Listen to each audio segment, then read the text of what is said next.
This is Party of Six, a new concept in business television. Something slightly anecdotal, something a little casual, and a show where everyday individuals can relate to what's being said. We have a group of 4 business leaders from similar industries getting together for a business lunch, along with 2 CNBC Africa journalists. And we let the cameras roll. There'll be revelations. You know, a lot of the young guys go, gee, it was so much easier when you were doing it. You know, we can get fired now if we do a silly tweet. And I'm going, dude, we could have been section 16. Yeah. We could have been detained without trial. There'll be opinions. You do radio and people give you criticism and they say, but don't take it personally. You have to take it personally because it's living and dying on you. There'll be controversies. And I thought I'd turn the mic off and I went, fuck! I was right in the mic. Welcome to Party of Six. Today we're at the fabulous 5-star Maloko Executive Apartments and Hotel in the heart of Sandton, the business hub of South Africa. Whether you're a corporate guest or a leisure traveller, their sophisticated and elegant accommodation options are ideally suited to your needs. They also have outstanding spa facilities with their on-site Camelot Spa, where guests can choose from their selection of top-of-the-range treatments and indulge in some well-earned pampering and rest.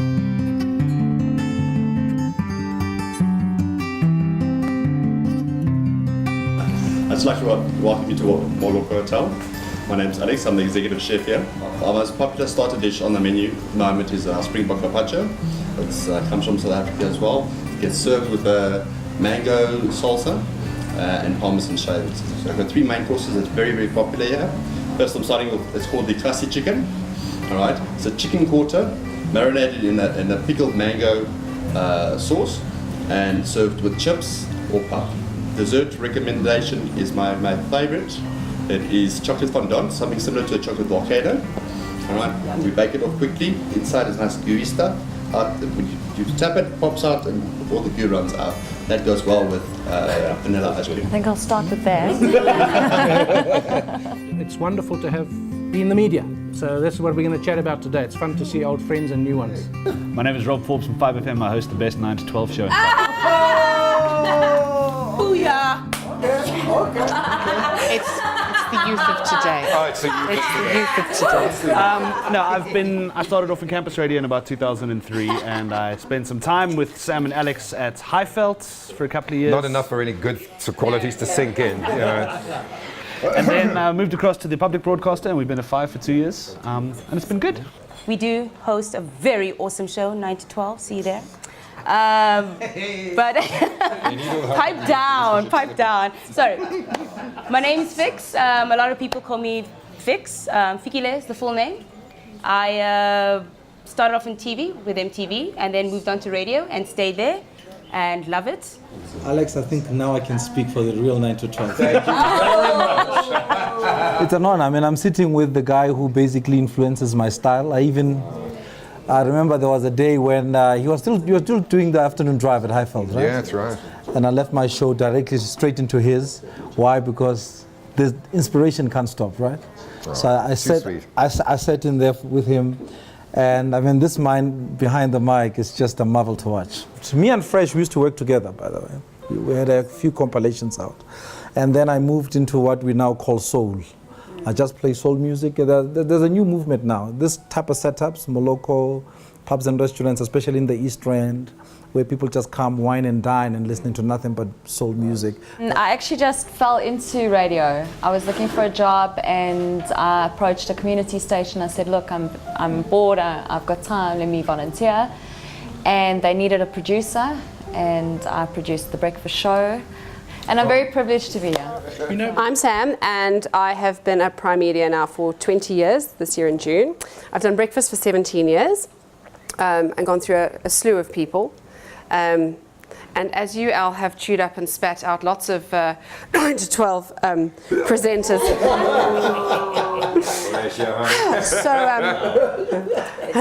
Social life. And you're right, radio is completely addictive. And this woman has been doing breakfast longer than any other person, I think, in this country. I am my own set of Voyager Miles. I have a BA, so I'm qualified to say, would you like chips or a baked potato with that soup? Just with you, Sam, I really admire you because love hearing this. No one ever says this at home. I really do, because in radio it's been very male dominated, and you've really boosted the female presence in radio, and I think you've paved the way for women. So yeah, I've been doing a radio a little while. 4 radio stations, 31 years. I love radio. I'm very happy to be here because before you were born, the 8-track cassette was was going to kill radio, and then it was the cassette, and then it was the CD. But I think it's an interesting conversation: is radio versus television? So yeah, look, they're just so different. There used to be a perception that we were competing. Yeah. There was that idea, and a couple of years back, lots of station managers thought that way. And let's not take TV show advertising onto our station. Let's not talk about it. Yeah. We're in competition. Absolutely. We're not. We're really not in competition. But we still have that problem now, because you've got people that are, when we've got something that we're doing on the station, and we're like, oh great, it would be nice to link up with that DSTV channel that's doing this show. The amount of politics in order to just get that relationship going is ridiculous, because one's the SABC, one is DSTV. Even though we are on the radio perspective, there is competition. Why aren't we seeing greater integration? Why the politics? Have you realized how radio talent makes it easy on TV and not the other way around? Mm-hmm. I think you're the only case where you were able to be translated from TV to radio. And can I tell you that I've been doing radio since 2007, and I only probably feel like I've actually learned what radio is 2 years ago. Yeah, exactly. So now what I'm saying is, I think it starts there with the tension of where the talent really sits. Because there are people who have been sort of roped into radio. Why? Because they're popular on TV, and when they get there, flat. People think radio is easier because there's less equipment. You don't have to look good while you're saying it. Well, hang on, I'll differ, because the thing is with radio... They say that, I don't agree. No, we know. But radio is like two heavy balls, what you say and how you say it, how it comes out of the speaker. Whereas TV is lots of, but that's really under your control when the show goes out. But TV is lots and lots of little balls, and a lot of those aren't in your control. So it's how you look. If the lighting is tweaked a little bit too high, if the floor manager decides he needs a wee and leaves you, and that has happened to me, whether or not auto cue freezes, you've got so much going on that you have no control over. And I always feel like TV's talking at me. Well, it is actually. I'll tell you the one thing though, which was really, really strange. I mean, I'd started at 702, overnight show, blah, blah, blah, moved up to thing and eventually Drive. And after 2 years, had built up a fairly solid following, good name recognition, coming up in focus groups, all that kind of stuff. It meant nothing. I could walk the streets of Joburg unmolested. I went onto TV, okay, that night, because it's live, that night my life changed. I could not walk down the street anymore. The in-your-face recognition was so like visceral. Everybody was like wow, picking up on that stuff. And it really used to bug me. Hell's teeth, I've taken 2.5 years or whatever to build up this profile. And it's like, I've got you to 100,000 sort of people, and now it's 2.5 million. And it made me kind of resentful about television. I think radio is very personal. I mean, I left TV for radio, but you get that television show where you get a script. And this is what I did. You get a script, you have to read the script verbatim, and I could not do that. I got so tired. Well, I was like, make it your own, otherwise, exactly. Blah, blah, blah, blah, I was like, can I add this? No. So it's very restricted from that perspective, and so I understand the difference. When I started in radio, there were SABC, what was it? Apart from Hlobo, it was Radio Zulu, Radio Xhosa, English Service, Afrikaans Service, and Radio 5 and Highveld, and Port Natal and some of those regionals. So we're talking about a radio basket of, 12 to 14 radio stations. 702, BOP, 16, Papa! That was it! There's 138 now, plus online, plus community. If kids want to get into radio, it is so easy. It is. Go to the community station, say, hi, I'm here, I'm going to read news, I'm going to write news, I'm going to present, I'm going to do the commercials, and by 6 weeks' time I'll be the program manager, and that's the path. But is there a bottleneck getting into commercial, taking it to the next level? I think we need to tell a couple of stories, and we've got to say, greatest moment in radio or best person I interviewed. I got a phone call from a friend of mine who worked at the bank, and whose husband was part of a Muslim movement called Al-Aqsa, and said, do you know that Cat Stevens is going to be in the country? This was just before the 94 elections. No one came to this country. There were no artists who came to this country. When they did come, they went to Sun City. To find out that someone like Cat Stevens, who was this icon, as you say, of 70s folk, was in the country, and actually in the country as opposed to these amorphous homelands, was enormous. So I went to the news meeting. And I said, you know, Cat Stevens is in the country. I'll never forget, the program manager at the time said, okay, Sam, you do that today. You find Cat Stevens. Anyway, that evening at 6 o'clock, I tracked him down to a house, and there are no cell phones. There was nothing except pagers. So I got hold of the person he was staying with, who said, well, he's at the Lion Park on a trip. He said, but if you want, you can chat to him, but you can't call him Cat Stevens because, of course, he'd converted. He was now Yusuf Islam. And he said, and we want to know what you're going to ask him. So I said, well, I'm just going to ask him what he's doing here and if he misses his old music. And I gave him a list of questions, which, of course, we never do, but I did at the time. And then I phoned up the deputy news editor at the time, Brett Hilton Barber, and I said, well, do you want to come back and do this interview? And he said, are you sure it's really him? So I said, yes, I really am. And he said, no. He said, you found it. You do it. And that wouldn't happen now. It wouldn't. A newsroom would be like, well done. We're sending back a real person to do this interview, and you can have Nando's on Friday. Felt unreal. And it went out the next day on Newsday, and Chris Gibbons had just come back. And he listened, he said, who did this? The levels are all wrong. But I said, no, it's that little girl in the newsroom. He said, okay. He said, I thought she was supposed to be gone by now. And Brett Hilton Barber said, she is, but she's got something. And he said, okay, she can have another 6 weeks. So I worked for no money. They didn't pay me, and I didn't want to remind them in case they decided that I shouldn't, you know, be there. So I worked for free. And 6 weeks later, somebody left, and there was an opening, and that's how I got the job. But I owe it all to Cat Stevens. When I was brought into Metro, I was brought in for the 9 to 12 show, the mid-morning. But things didn't happen well, so I was pushed now in the deep end to do breakfast. I did that for 18 months. Let me tell you, the worst time of my life on radio, because it was the most difficult thing ever. Very tough. And then the MD, Romeo Kumar at the time, says, I'm going to move you, 9 to 12 evening. Let me tell you, I had my best time on radio since then. I did that show for 6 years. Even my first link was just like, you've changed me for the better. One of the great joys of my life was being part of the Musicians Union executive. We were called the Musicians Alliance. That tells you where we were. No? Musicians Union, we were an alliance. And we got this phone call in the middle of it, literally at like 11 at night, saying, be at Kippy's tomorrow, we're going to Orlando.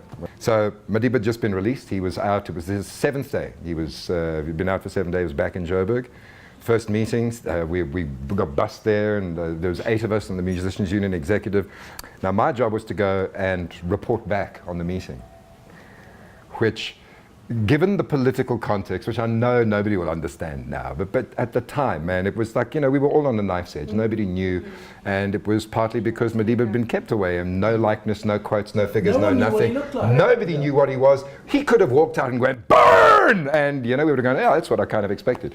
But of course he came out, and it was a whole different thing. And my meeting with him, and my meeting with Ray Piri, Sipo, and all of the guys, Alan Lazar from Mango, and everybody meeting Madiba, was just a staggering moment in and of itself. And then to tell that to a predominantly white-coloured Asian audience and everything, that was the highlight of my life in radio. That was just incredible.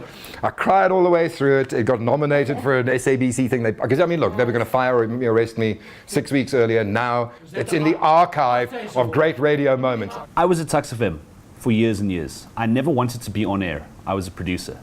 I never wanted to be behind the mic. We were a good station. We used to turn out good staff. We had a massive pile of staff poached. We lost in the space of 1 week, around this time of the year, because now they negotiate contracts for commercials. We lost a breakfast host, a brunch host, a lunch host, an afternoon drive host, and a 7 to 10 jock. Gone. My boss, who's now my boss again at 5, says to me, well, you're the producer. You know how this desk works, right? And I said, yeah. He said, good, you're doing graveyard. And he left me there for 13 weeks, 7 days a week. Eventually I became the oldest person at the station, and sort of the oldest person by default got breakfast. Because you've been there the longest. Yeah, okay. And so we did that. And you remember the first year of the MTN Radio Awards, when they were sort of working out how to do this. And I was a little station, I think at the time we had like 26,000 listeners. It's nothing. And there were no split categories. There was just one category per award. And we sent something in, and I got an email going, by the way, you've been shortlisted for the best breakfast show in South Africa alongside Gareth and John Robbie. And I thought to myself, holy shit. Like, that's when I realized that this is actually something I could do. So I got to MTV and I had a full-time job there. So I was content producing and I was presenting. After a couple of years, joined 5FM, but I was doing graveyard at the time. I decided to move to the States in 2010, so after 3-4 years of radio, because I just thought, I feel like I've lost out on some of the stuff I was supposed to do at university, and finished and then came back. And I never thought I'd get back into radio. And I got a phone call from the ex-boss, and she was like, listen, we have an opportunity for you, come right in. You're going to be doing a show with a guy you don't know at all. You will meet him 2 weeks from now. Yeah, we'd met twice before we went on air the first day. Wow. Twice. Literally, twice. But it's exciting because you're getting to know somebody at the same time. Yeah. And ever since I started the show with Rob, I really have learned radio all over again. Some people see things as they are and ask why. Yeah. I dream of things that have never been and ask why not. And that's the beauty of youth, because you just don't know, you can't. Yeah.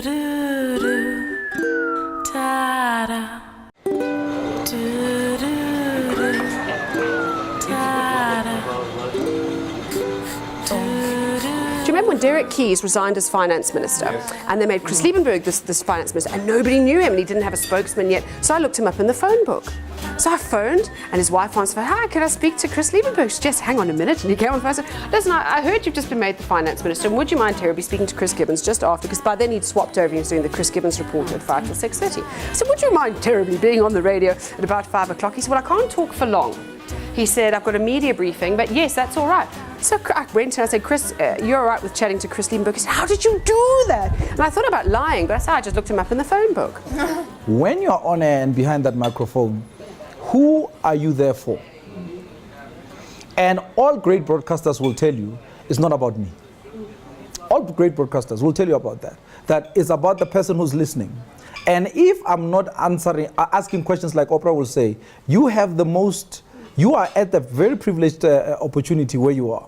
You have the right to ask all the questions that anybody else wants to ask. So you can't shy away from anything. So throw them. However, throw them bearing in mind that it's not about you. The hard thing is that when you do radio and people give you criticism, they say, but don't take it personally. You have to take it personally because it's living and dying on you. It's not the fact that you're an accountant and you got a figure wrong, you know, or you're an engineer and there's one pipe too little or one pipe too many. You're an awful human being and I hate you. That's exactly. Well, that is who you're putting out on air. Yeah. So if you like Rob Forbes, they don't like you because you play great music or because you have a gorgeous, sexy co-host. They like Rob Forbes or they don't like Rob Forbes. There's a big debate about should you even be talking about this or not. Case in point, Oscars Pistorius. Yeah. When those news broke about what happened, what's the right thing to do? How do you make the call? Should I be talking about this? Should I be waiting till we have more evidence? You've got to put out what you know to be true. And then it's up to the listener to make up their own minds. If I'm a listener and Sam's saying one thing, and we're all social platforms, imagine, and Sam says something and then Alex says something, I'm not going to just listen to them. I want to find out, what are you saying? What's Dave saying? You know, what's everyone saying? And then wait out. But then your decision. So that's the greatest thing for me then your about... opinion exactly is your decision. Exactly, yes. Exactly. That's the greatest thing about lots of social media platforms. And the other thing is that we may be a united country, but we are split in so many different ways in terms of how we think, what our... what your past is, what your memory is. You know, you're over the age of 30. You got a long memory. You know about walking to the Kasi toilet. You know what I'm saying? At 2 in the morning when you were 5 years old, etc., etc. How can we all understand each other fully? And that's, again, part of the job of radio is to try and engender that. The challenge now for the radio presenter of today is do not be afraid to voice your opinion. 2, do not be afraid to be wrong. Because the pace at which information comes out, you'll be forced at a point, somewhere along the line, especially breakfast, you must make a point. You must say something. You must make a point, but whatever point you make has to be based in fact. This is my opinion, or this is what I think about it, not this is the truth. No.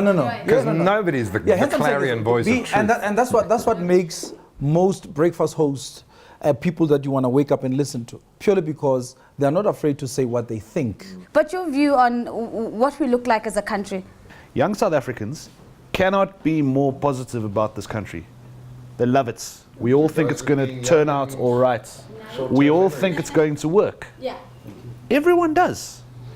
We need to do a couple of things differently, and there's this generation in their 60s and early 70s who are now in charge of everything, who are incapable of moving beyond that. No one's trying to gloss over it. No one's pretending the issues don't exist. No one's pretending they're not there. And no one's saying we're ignorant of what they are. We're very aware. We're just watching nothing happen continually. Yeah. The media, for me, and especially what we do, is as much escapism as anything else.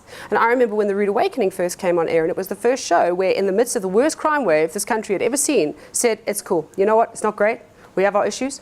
But let's get out there. Life carries on. No, but you've got to have both. You've got to have both. It was iconic because suddenly there was somebody who came out there and said, but it's hard, but there's good stuff as well. Earlier this year, the one polarizing trend right across all the racial groups, the LSMs and everything was, geez, Bafana sucks, eh? Yeah. You know what? What? But at least that's real. You know what I mean? It's an honest sentiment that nobody can go, wait a minute, that's being spun. You knew as a minister it wasn't appropriate, but there was a part of you that thought, yes, actually, that's how we all felt. The transition from behind the scenes to on air, I mean, I know a lot of it is based on luck and being, you know, in the right place and persevering. It's for you to put yourself in that place. No one is ever going to identify you, because for every you, there's 20 people going, pick me, pick me. Yeah. Be available. Never say no. Yeah, because hey, can you do a stand-in? Yes. When is it? 4 o'clock on Sunday morning? I'm in. Yes. It's Christmas. Yeah. Fine. Yes. I'm in. Do you think that everybody can do radio? Almost like a question posed with entrepreneurs. Not everybody's an entrepreneur, apparently. No, I don't. So, no, I don't. And with that said, what do you think are the most important skills? It's the weirdest thing, and I did a radio training course for another company who were doing, you know, a lot of people want to be in radio, so this is like, come and break the ice, scratch the surface, get a couple of lectures and everything. We do voice tests and everything, put them in the studio, and it was like a month-long course or whatever. And what struck me is that there were a lot of people coming through radio who, I mean, I could just listen to them talking like normal people and going, no, it's not going to happen, baby. And then one of the guys going, okay, you're coming from a white perspective. Okay, now I'm from Tembisa, and English is not my first language. I'm a product of apartheid education. Blah blah blah, all that kind of stuff. I said, okay, hold on a second. What language are you most comfortable in? So, no, we haven't got a vernacular newspaper. And then one of the Afrikaans guys, ja, ek stem saam, is 'n probleem, maar ek kan nie Engels praat nie and everything, you know. So we go, hold on, let me prove it to both of you. Right, because we get them to read something into a microphone. Here's a piece of copy. So just pick it up, read it, go blah, blah, blah, blah, and then you know. Go get the copy of the beeld, give it to the Okie, the Afrikaans guy, and I say, read, and he goes, ek wil net, and it was exactly the same in Afrikaans as he was in English. Yeah. No. Rob, I think you were around for the second one. We did Hot Jocks. Well, you were actually on the station by then. We were looking for new people, and this guy comes, and it was being sponsored by Wimpy's. They had to read, if I had heard about that burger one more time, I think my stomach would have been a washing machine. It was no fault of the burger. And these people would get up and they would read to you about what this burger was going to be like. And I would sit there going, oh, okay, well, thank you so much, and leave your details. And then this guy comes onto the stage wearing the ugliest vest I've ever seen, and he goes, hello, I'm Bongani Ngumalo. And he starts reading, I said, don't even worry about it. Just go over there. And he started walking the other way. And I said, where are you going? He goes, well, you're not even going to listen to me. I said, I don't have to. Go be over there. Put your details on that list. And I phoned Jeremy Mansfield. I said, this is the new guy for the show. This is it. And he was. And he was a star. But I think there's a difference between a good radio DJ and a great one. Because you can learn your basics. You can back announce. You know when you do this in the spot break, etc.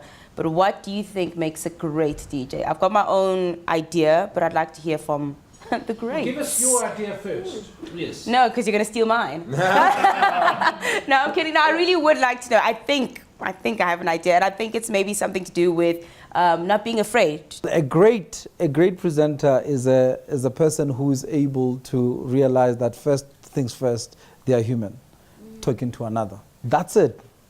Because once you are able to then just talk, do not announce, do not even present, just talk.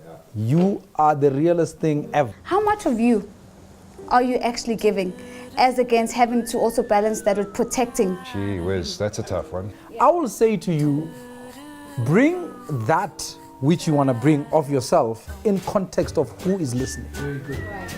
Because the minute you're doing it just for you, to satisfy your voice and your ego, you're gonna fall flat.